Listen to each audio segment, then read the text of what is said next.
Almost. Okay.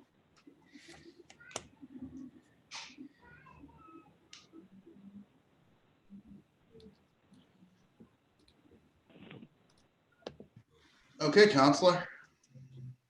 Thank you. The Community and Economic Development Committee will be called to order at 6:02 p.m. on June 1st, 2020. The clerk will call the roll. Yes. Let's see. Counselor Darcy.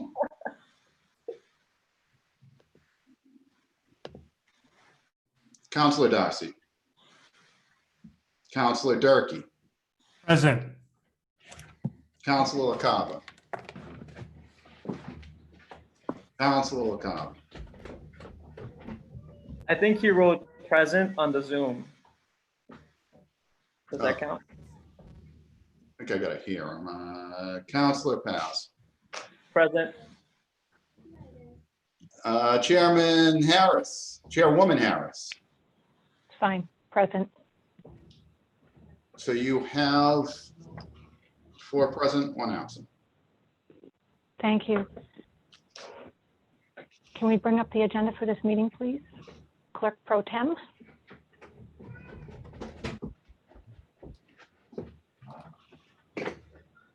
There you go. Would anyone like to make approval of the minutes from 5:4 and 5:18? We'll do one at a time. Approval of the minutes. Would anyone like to make a motion for approval of the minutes on 5/4/2020? I'll make a motion to, this is Councilor Durkee. I'll make a motion to approve the minutes for 5-4. Thank you. Councilor Durkee makes a motion to approve the minutes of 5/4/2020. All those in favor say aye. Aye. All those opposed? The ayes have it. May I have a motion from the committee to approve the minutes of 5/18/2020? I'll make a motion to approve the minutes of 5/18. That's Councilor Durkee. Thank you, Councilor Durkee. Councilor Durkee makes a motion to approve the minutes from 5/18/2020. All those in favor say aye. Aye. All those opposed? The ayes have it. The clerk will read the first matter. First matter, resolution in support of an act for utility transition to using renewable energy. Do I have a motion? Councilor Paz. Councilor, thank you, Madam Chair. I believe the spirit of this motion is to, I think, give municipalities a little bit more, control and oversight over gas leaks. I think since it's referential to something that's happening in the State House, I believe it's just important for us to approve it as soon as possible to send a clear message of support. I move to approve the resolution. Councilor Paz makes a motion to approve the resolution in support of an act for utility transition to using renewable energy. On the motion, are there any speakers? Could the clerk call me? Counselor Darcy. Present. Councilor Darcy, do you wish to speak on the motion to approve? Nope, I'm fine. I echo the words of the Ward 9 councilor, and I'm hoping that this committee can approve the resolution. Thank you. Thank you, Councilor. Are there any other speakers on the motion to approve the resolution in support of an act for utility transition to renewable energy? Hearing none, all those in favor say aye. Aye. Aye. All those opposed? The ayes have it. Mr. Clerk?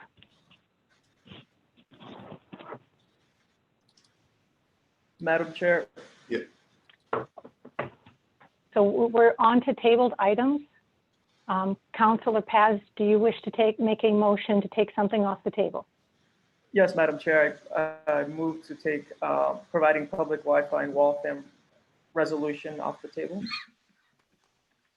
Thank you, Councilor Paz. You heard a motion from Councilor Paz to take the resolution providing public Wi-Fi in Waltham resolution off the table. All those in favor say aye. Aye. Aye. All those opposed? The ayes have it. The matter is before us. Councilor Paz, you have the floor. Council, so we've had in the past meeting, we invited some folks to join us. I'm not sure if the town of Charlemont will be able to make it, but we did want to hear at least from folks from Mass Mesh. Move to hear from off-committee member James. Councilor Paz makes a motion to hear from all off-committee members that are here to speak on public Wi-Fi in Waltham. All those in favor say aye. Aye. All those opposed? The ayes have it. Councilor Paz, if you're going to introduce someone, I want to make sure that they state their name for the record, that they state what they are representing, who they're representing, and why they were asked here, so that there's a very clear understanding of each speaker. Okay, Councilor? Thank you. James, are you there? I'm here. Hi, everyone. Oh. I'm James Vorderbruggen. I'm here to represent massmesh.org. We're a high-tech social club here in Boston who pours a lot of volunteer energy into developing secure, decentralized, wireless internet technology with the goal of connecting neighborhoods to the internet and also to one another. And I have a little presentation prepared if you'll allow it. James, so this is Chairwoman Harris. I think what might be good is, so that there isn't a lot of questions, why don't you go ahead and present what you have prepared for us tonight, and then at the end we'll return to committee members and see if there are any questions. So could you share your screen and prepare your presentation for us, please? Absolutely. Thank you.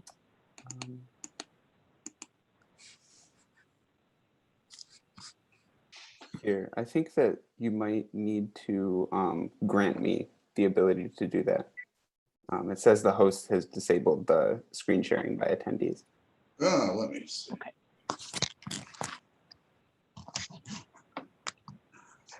Should be okay now. My aunt should be okay now. Okay. Yeah, there we are. We'll let you know when we can see it Thank you. before you get started. Okay, can everybody see that? Hold on. Yep. I just want to Yep. make it, Yes. I want to make Thank it you. bigger here. No problem. We can see the screen, so once you're settled in, go ahead and start. Thank you. Can you still see it now that it's full screen? Yes. Yes, sir. Okay. Fantastic. So today I have a quick mesh crash course prepared for you all. I want to talk about Mass Mesh, which is a group of about 7 or 8 really consistent, dedicated volunteers who operate in Boston and the area. We have weekly open tech meetups that have attracted probably tens, maybe hundreds in the last couple of years, just inconsistently filtering through. And like I said, we build decentralized wireless internet technology. So kind of what I have planned is to talk about some of the key concepts and network goals underlying our project, to touch on the ever centralizing networks of today, and then talk a bit about our vision for a better internet ecosystem and kind of how that ties into public Wi-Fi, and maybe some more immediate opportunities that we're hoping to pursue in the next year to 2. But first, I want to go over just a couple of technical terms, because otherwise this presentation can be a bit dense. So when I say network, I'm not necessarily referring to the internet. I'm just referring to any group of computers that are connected with wires or wirelessly that are able to communicate. And those can be extremely diverse. It's important to keep in mind that the internet is a network of networks. When I say internet service provider, I'm talking about somebody who you're probably all familiar with that has a network. It's called the last mile network, that allows people to connect their computers to the internet itself. And they do that by connecting their cable network to an internet exchange point, which is a piece of infrastructure that is typically situated in like a major city. and various internet service providers can communicate with one another there. All the internet exchange points taken together constitute what's called the internet backbone, which gets you online essentially, right, to the whole world. There's an internet exchange point, for example, above the Macy's downtown in Boston. When I say net neutrality is like it's like a big thing. It's like a big suite of legislation, basically. But when I refer to net neutrality, I'm basically referring to a network that is content agnostic. It doesn't deliver anything slower based on how much you're paying. It doesn't deliver anything slower based on like what kind of content that is. Peer-to-peer is a type of network in which each participant can communicate directly with all the others. This is really important to our project and kind of some of the more exciting aspects to people like me. When I say a wireless mesh network, I'm talking about a wireless network that is peer-to-peer. That's what the mesh is. And we'll get into topologies next slide. A community network is just simply any network that's owned by the community. Some people consider municipal networks community networks. When I say community network, I'm talking about something smaller than a municipality, even more like a cluster of homes or a cluster of blocks. And commons is going to be something that I talk about in this presentation as well. Not to be really confused with the kind of caricature of a commons that was sort of debunked in the Tragedy of the Commons paper that's very famous. That is more of like a poorly managed commons, really. Commons are like a very diverse set of social constructs and resource sharing strategies that people can use to draw from a resource that they all share. Okay, so with a couple of terms out of the way, I want to touch on a couple of what I'm calling techno-social topologies. I call them techno-social because these phenomena exist both in the technology that we're designing and deploying and in the social relations that they create. So when you're using an internet service provider, that would actually put you somewhere on the left here in a centralized network, where most of the traffic flows to a mediating party in the center there, and then back out to its final destination. But it can't get to its final destination without flowing through that central party first. A decentralized network is basically a connected group of the same kind of thing, right? And honestly, taken in its entirety, the internet is something like a decentralized network. Where a lot of traffic converges into the kind of backbone, which in this visual would be those 3 nodes in the center, and then eventually makes it to its destination. What we at MassMesh try to build is distributed networks, which are more truly peer-to-peer. They accomplish a few things like better resilience in the face of failure. You know, if any of these dots came offline, the others would still be able to talk to one another. It also kind of flattens the power relation in that network, where there isn't like a mediating party that can kind of exert undue influence. Okay. So with that out of the way, and I guess like maybe write down your questions or something. I don't know. I personally don't mind being interrupted, but if for the sake of brevity you want to ask at the end, just, you know, either save them or interrupt them. Do whatever you want. Okay. So in a nutshell, our network's values are to build peer-to-peer networks, which I talked about a minute ago, which basically flatten the kind of power structure a bit. We want to bake privacy into our network, which is why our network is end-to-end encrypted, which is unique from an internet network or many other mesh networks even, but we think is worth it. And we also very deeply value network neutrality, which in a way, the end-to-end encryption and peer-to-peer architecture sort of guarantee on their, you know, structurally. And that's very important to us as well. Okay. So, but before talking about kind of more of like what we have in mind, Today's internet ecosystem, as I see it, is sort of defined by a few broad trends. One being constant consolidation. As of a couple of years ago, I think 70% of the broadband ecosystem is controlled by Charter Communications. And there's just a handful of other companies that kind of do the rest. And a lot of them are nationwide companies at this point. So they have considerable power. On those extremely vast networks that they own, they've deployed extremely powerful surveillance techniques like deep packet inspection, which basically allows that company to build a really strong profile of your behavior online, and they can bundle that and sell it. Famously, they can hand those things off to national security interests, things like that. But it's important to note that basically you can't stop them from doing that.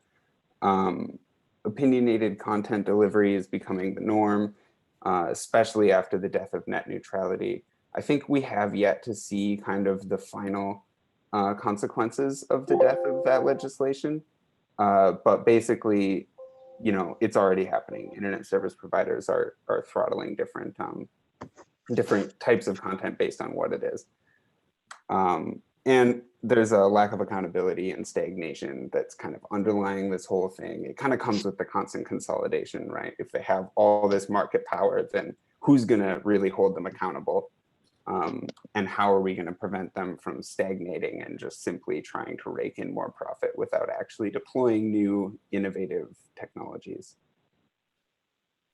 And I guess the thing that I want you all to take away from that and what the rest of what I have to say is just simply that infrastructure is power and ownership absolutely matters in terms of what you're going to get out of these things.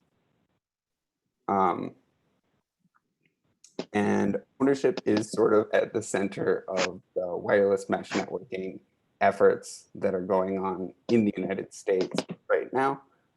A wireless mesh network, as I said before, connects homes together in a peer-to-peer network and allows them to communicate with one another directly or to ultimately get connected to the internet. Some really good examples of this are the Detroit Community Technology Project. They were able to connect several neighborhoods in Detroit who previously had no internet whatsoever to gigabit wireless internet for the first time. Another really good example that I like to talk about is Red Hook, the Red Hook Wireless Initiative in Brooklyn. They got famous because during Hurricane Sandy, their wireless mesh network was actually the only available network to communicate with the outside world for emergency responders, because they had powered some of their, they're called nodes, some of these wireless transmitters with solar. So they were able to actually communicate back out to the rest of the city with that. Another extremely important aspect of building these mesh networks is free and open source software. It really allows us to stand on the shoulders of giants and kind of,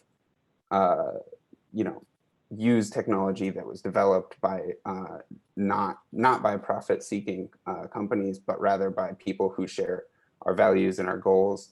Want to see want to see these networks grow for their own sake. And so we rely on a lot of these, and we contribute back to a lot of these in kind of a virtuous cycle. And the final component of a wireless mesh network is, of course, the homegrown infrastructure. I've got a couple pictures here of some hardware that is used in deploying a wireless mesh network. These radios all have different characteristics, but they're all able to connect to one another and form something that is a lot bigger than any one of them individually. On the far left there, this one is with the two antennas is actually an access point that you can use to give internet to people like on the ground. The others are more infrastructural. They're for connecting sites to one another, and then would ultimately transmit to people's devices in another way. And so some of the benefits are, of course, expanded internet access. Like I said, you can get internet to places that it wasn't, and you can also provision internet access on your own terms, which is really important in a lot of places. And the network can grow incrementally because it's more than just a Wi-Fi hotspot. A Wi-Fi hotspot lets you connect your phone or your computer to the internet, but a mesh node lets you connect your phone or computer to the internet and another mesh node. So it can kind of grow in increments to cover a larger and larger area. It is a whole hell of a lot cheaper than running cables. Putting those under the ground is a piece of work, and connecting them into the homes. So it's very beneficial in that regard. And then on top of these networks, you get unique opportunities that you may not get when, like, I guess as a city, right? Like, I guess I'm talking to city councilors. If you were to subsidize a private network, you are going to maybe get internet access, but not necessarily get the capacity to use your network to deploy local or distributed online services that kind of put that locus of power back into your community instead of like off somewhere in Silicon Valley or other tech hubs. I guess Boston is a tech hub, but that's still not really necessarily local. And so kind of some immediate opportunities that come to mind in the area would be expanding internet access with secure wireless hotspots, and doing testing of 5-home neighborhood network or something like that. I think this is like an important opportunity for techno-social innovation, where we actually can kind of control the terms on which we use a computer network. And MassMesh, like I said, is a 6-member organization. It's 100% volunteer. Right now, we're a club incorporated as a sole proprietorship, so we're slightly limited legally, and we have relatively low outreach capacity. But these things can be overcome, of course. I just kind of want to like level with like where we are at as an organization and like what we can actually back you up on when you're trying to move forward with providing public Wi-Fi to people. And that's pretty much what I have today. I'm hoping that I, phrase things in such a way or like left openings for y'all to ask questions, because I know that this is kind of a lot. I've been talking pretty fast. Thank you. But without further ado, I guess I'll just like open up for that. Yeah, so I need to recognize people formally before they ask questions, and then they speak through the chair to you. It's kind of a formal way of how we talk and communicate in committee. So bear with us. Okay.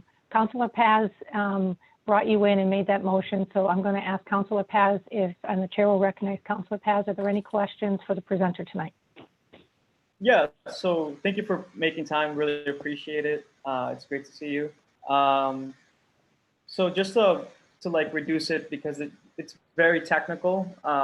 So what you're saying is to provide like basically a decentralized network.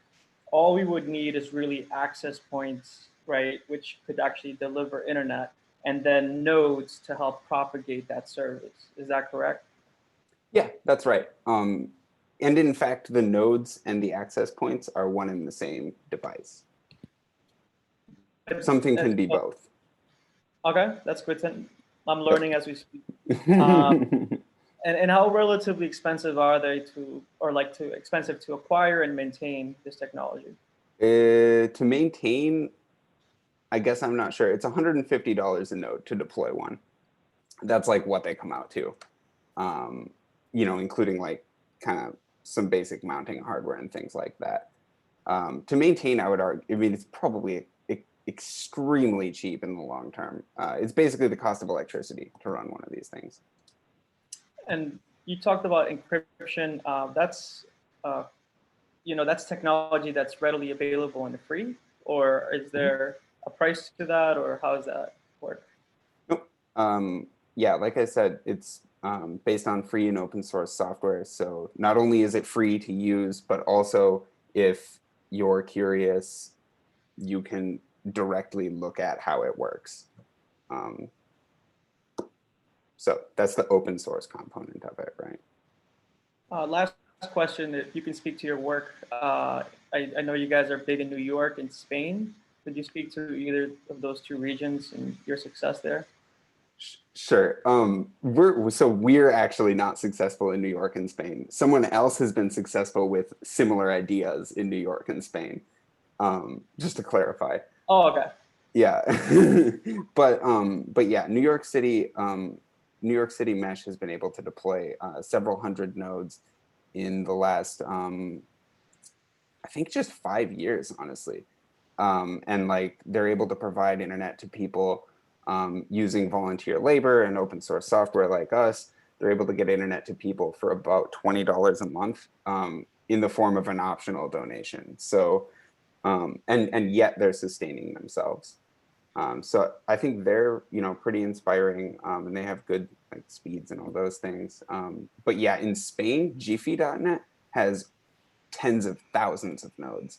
And in fact, on that community-owned infrastructure, there are multiple internet service providers who operate businesses and help then fund the infrastructure back in, It's actually a very complex ecosystem over there now because it's been around for a couple decades.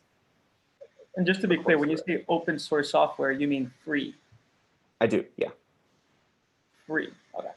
That'll be it. I don't know if other folks have questions through the Madam Chair. Okay, thank you, Councilor Paz. Any on-committee members wish to ask questions? I do, Madam Chair. Yeah, the chair recognizes Councilor Darcy. Councilor Darcy. Thank you, James, for coming in this afternoon and speaking before us. We're trying to embark on getting wireless access in the downtown Waltham to start, but hopefully throughout the city. And one question I had is one of the first targets that we'd like to hit is the common, speaking of common, Waltham Common, which is about an 8-acre parcel. And it's adjacent to a commuter rail station, which is a couple acres. So we're talking about a 10-acre size of land that we'd like to light up. Do you have any idea of just off the cuff, the number of devices, of access points, and what the associated cost might be for those 10 acres? Yeah, I have some idea. The only difficulty I have is, do you know like how many meters across this thing is? Yeah, I have so trouble thinking in terms of acres. Yeah, so an acre is, I think, 46,000 square feet. So that would be, hold on, let me get my calculator out here.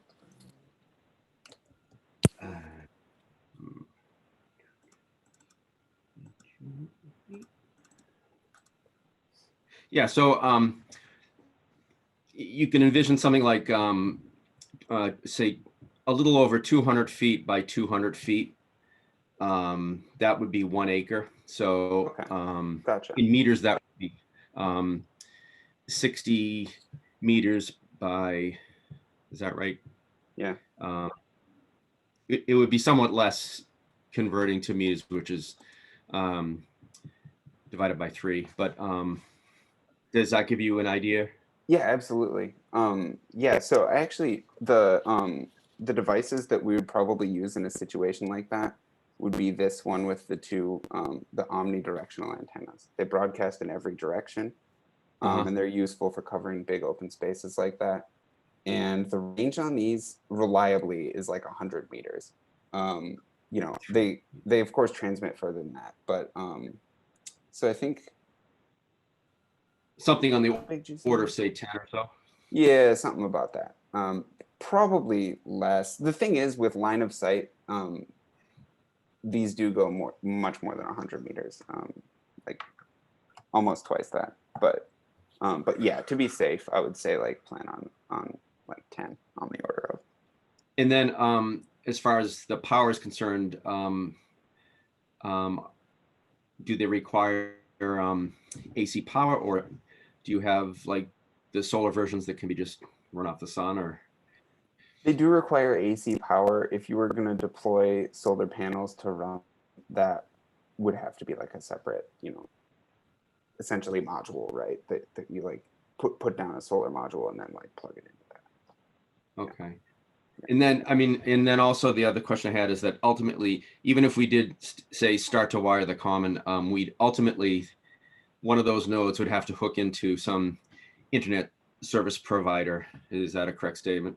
Yes. And what would the business, we all are familiar with the monthly rates for a personal, which runs anywhere from $50 to $200 a month, depending on what type of features you have. What's the cost of a business access? Just ballpark. Yeah, it's about 500 a month. 500. Yeah. Okay. Yeah. So then for just the Waltham Common, we're talking maybe 10 devices, an account with one of the internet service providers, and then AC power to be supplied to those sites that we're powering up. And then all the software that goes with it. Okay. Yeah, well, the software is free. But yeah, I think it would be on the order of 10 to be conservative, right? And yeah, I think a business contract is about 500 a month. I mean, I guess I don't know the situation with like fiber infrastructure out there in Waltham, but some cities have like, fiber for government buildings or things like that. I don't know. If you could tap into something like that, it might be cheaper and better than getting like a business Xfinity contract. Okay, that's great. All right, thank you very much. That's all the questions I had for right now, and I will yield the floor. Thank you, Councilor Darcy. Are there any other on-committee members that wish to ask questions?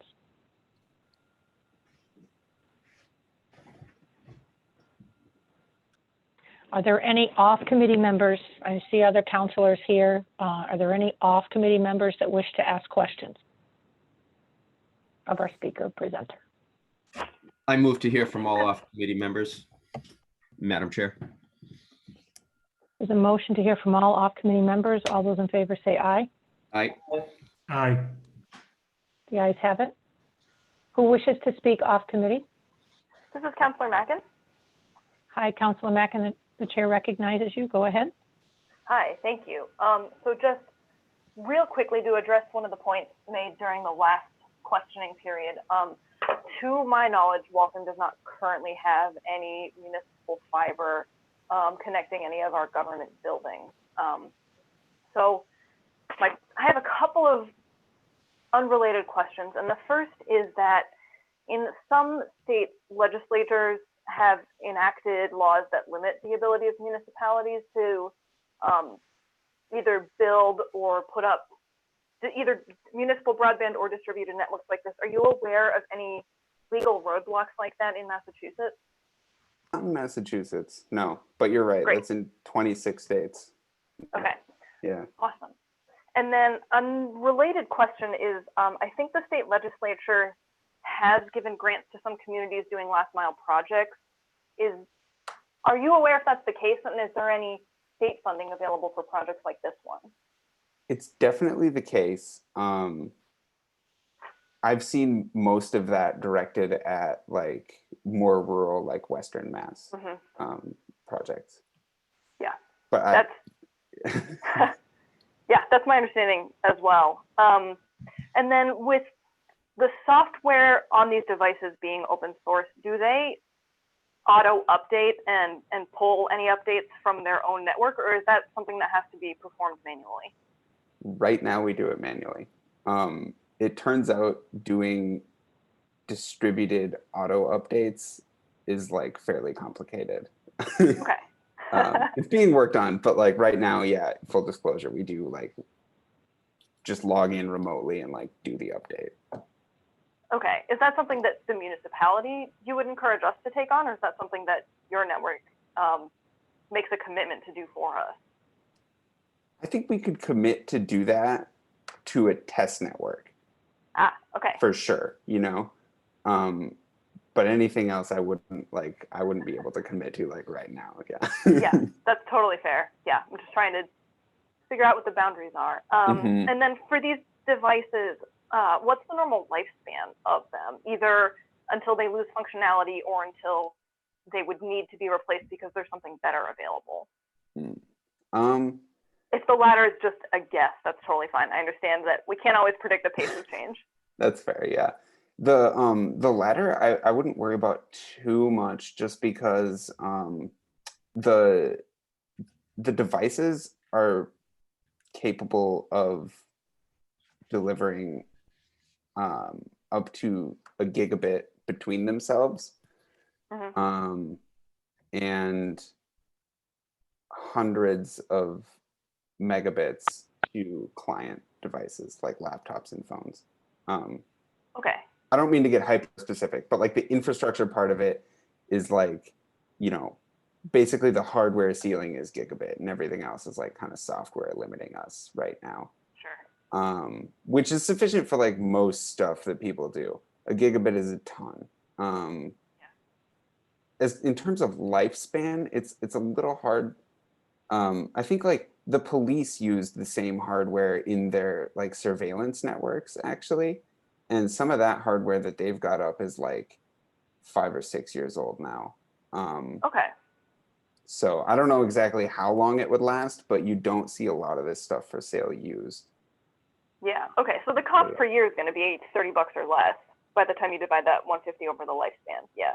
Okay. Cool. Thank you. And then this might be getting a little bit out over my skis, but I would like to know what the attenuation through buildings is like on these devices, because I'm interested whether either you are aware of any municipalities that have put something like a requirement in their zoning code for a large apartment building to add and maintain these devices for the benefit of the community.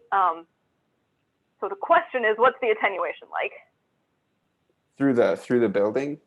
Yeah. It's super terrible. Okay, like most Wi-Fi? Yeah.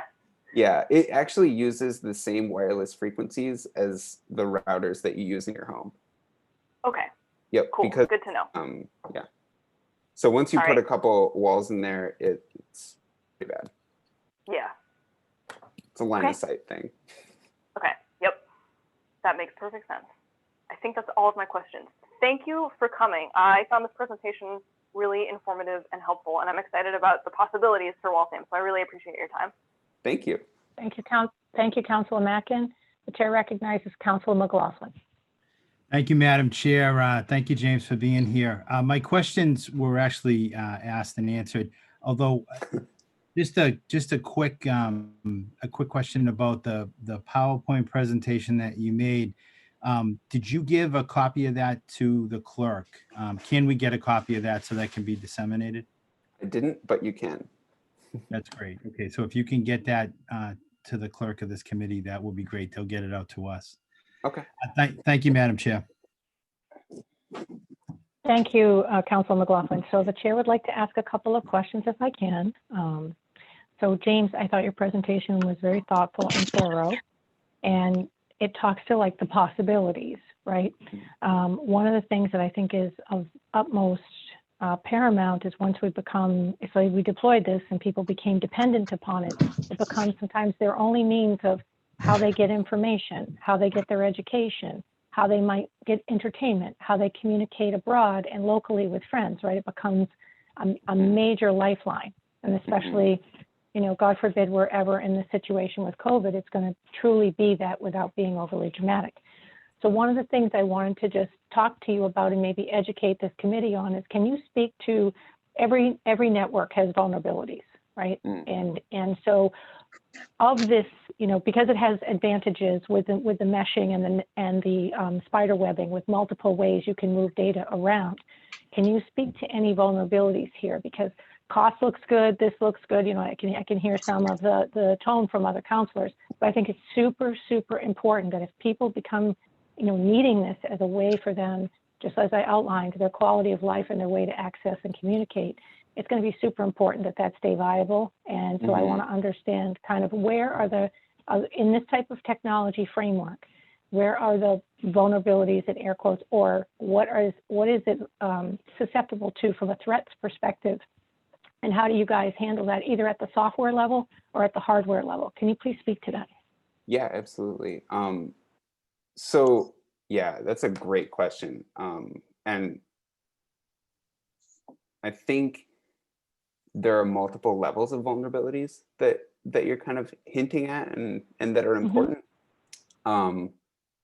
So in terms of like reliability and availability of the network and like stability of the network in, as like a base level piece of infrastructure, I think one of the biggest vulnerabilities is that right now we have such a small group of people supporting these things, and such a small group of people that have an understanding of how it works. And so I think an extremely important aspect of any like successful rollout that this would have would be a expand the number of people who are involved in installing and upkeeping and getting into the guts of the nodes that are out there, right? I think as the network grows, the number of people engaged in its upkeep actively also has to. And I think it has to in the community into which it's being deployed, if it's going to be like really reliably upkept. Yeah, that's where I was going. So can you talk just a little bit, because that's important, with a risk, we're interested in mitigation techniques, right? It's good to identify and then bring forward that kind of thing. So how do you recruit and or train people in the community? I mean, do you go to high school STEM? Do you go to colleges? Do you reach out to the techies in the community and ask them for help? How do you recruit and train and get them up to speed? I mean, I have some idea of how it might work, but to level with you, like, sure, that's one of our biggest weaknesses right now, is that our community education like isn't really happening the way that it could or should, and we need to grow our capacity in that regard. So I think that's kind of like in the spirit of like what's realistic. That's why I've been trying to talk about like test. Like we need to test these ideas. I gotcha. Okay. And then in terms of like the kind of secure, like there are other like security things, right, as well. Like those are also vulnerabilities. And I think that like on the whole, I would say that the software we use comes from a more highly security sensitive milieu than like some other wireless mesh networking softwares. So I guess like the way that gets addressed is by like by the nature of it being open source and out in the open. There are many hundreds of people, even though this is a relatively small project, there are many hundreds of people actively trying to break it all the time. And I think that helps in a lot of ways. Yeah. But yeah, nothing is, I mean, it's a little hard to talk about like why we're like going to be like super secure, because everything is always, I think, always has a security risk, right? I think that's just a healthy way to like think. And so, but basically that's kind of how that gets addressed is that part is being handled like globally, like a lot of people have eyes on the software. Okay. What about the hardware itself? So that talks about the software layer and the network. Now let's talk about the hardware. You have 3 prototypes or meme types that you have here. Does each one have risks associated? And one of the things you think of is if that connection point is like paramount to connection, if someone wanted to take out a node in the network, they could just go take a baseball bat to one of these things. I don't mean to sound, thinking nefariously here, but I mean, some people, it has been known to happen, right? Yeah. So it's one of those things. I think, can you just talk about the vulnerabilities on the hardware side and like how you guys address that? And maybe even somehow the New York or Spain folks have also been able to do that? That'd be great. Yeah. I heard a great piece of advice from one of the organizers with the Detroit project. She simply said, invest in a pole. Just put it on a pole. And a lot of your problems go away because nobody can get to it. Okay. Kind of a joke, but also kind of serious, right? I think another really, really important aspect of protecting against kind of what you talked about, like the guy with a baseball bat hypothetical, right? Which is an important hypothetical, Right. could happen. It is. Could Plus happen. this looks expensive, could get stolen. Resilient or redundancy is kind of your, that's your Okay. workaround for that situation. Because right? the cost footprint is small enough, you can afford to place redundancy throughout the network. Some places visible because you'd want it to be visible, and some places not so visible, right? So if someone thinks they've taken something out, you still have redundancy, and that's just through cloaking and good hiding and placement, right? Right. Okay.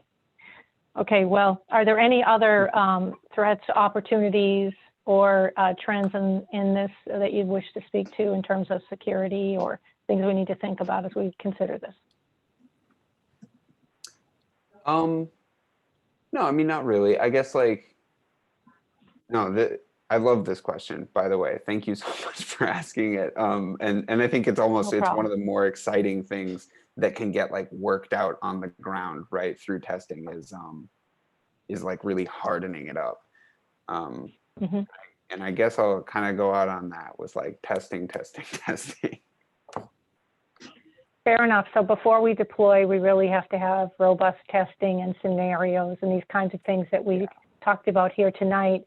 We almost need to, have like a scrum session where we think that through and talk about, good, bad, and ugly scenarios, and just make sure the network can sustain itself through those trials and tribulations. Absolutely. I want to thank you very much for your testimony tonight. Before I close, sometimes these conversations spark other discussions or thoughts in counselors. So are there any other on-committee members that wish to speak? I don't see any other hands raised. Councilor Mack and Councilor McLaughlin have both spoken. So any other counselors wish to speak, off committee or on? Okay. Councilor Paz, do you wish to place this matter back on the table? Madam Chair. Oh, sorry, Councilor Darcy. The chair recognizes Councilor Darcy. Thank you. And Councilor Thank you. McMiniman, the Dean of the Council, also wishes to speak. So let's just make sure we leave a little bit of time for that, Councilor Darcy, if you don't mind. Yeah, I'll be quick. So Councilor Paz and I have a request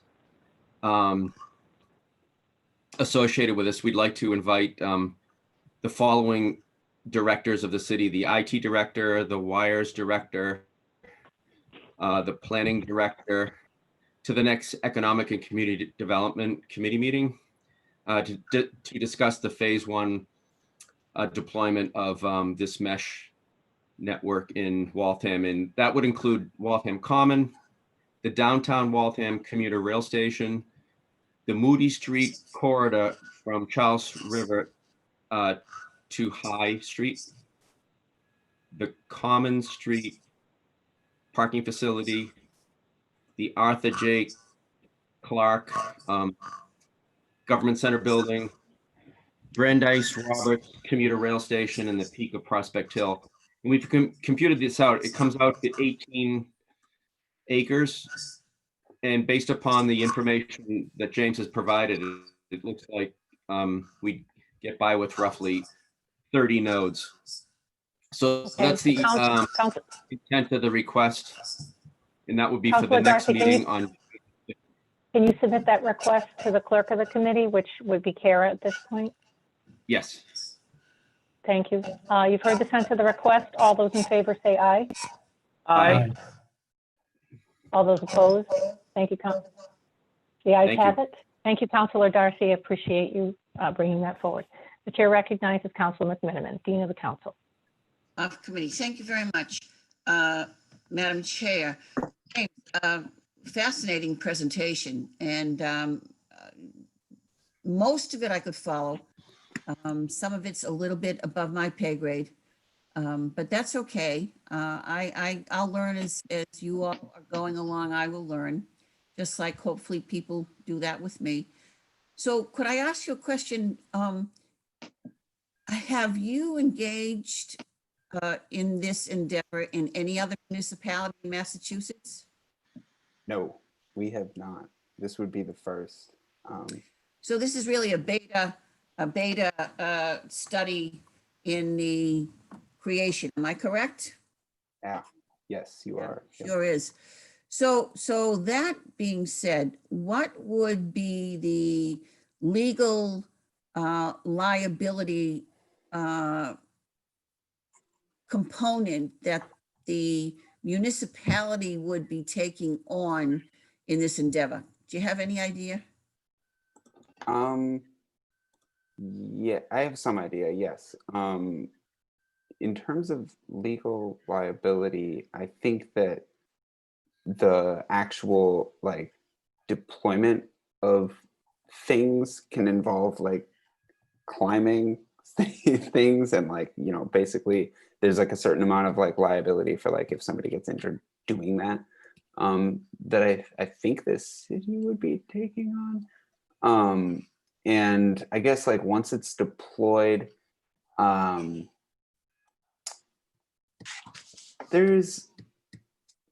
not sure exactly who's liable for like what people use the network for, but I think that that liability is basically offloaded to, at this point it's me, which needs to get fixed. I hope you have a good lawyer. Yeah, I know, exactly. And so that's, I guess like, that's kind of why I tried to point in one of the slides there toward the end that right now we have limited legal capacity as well.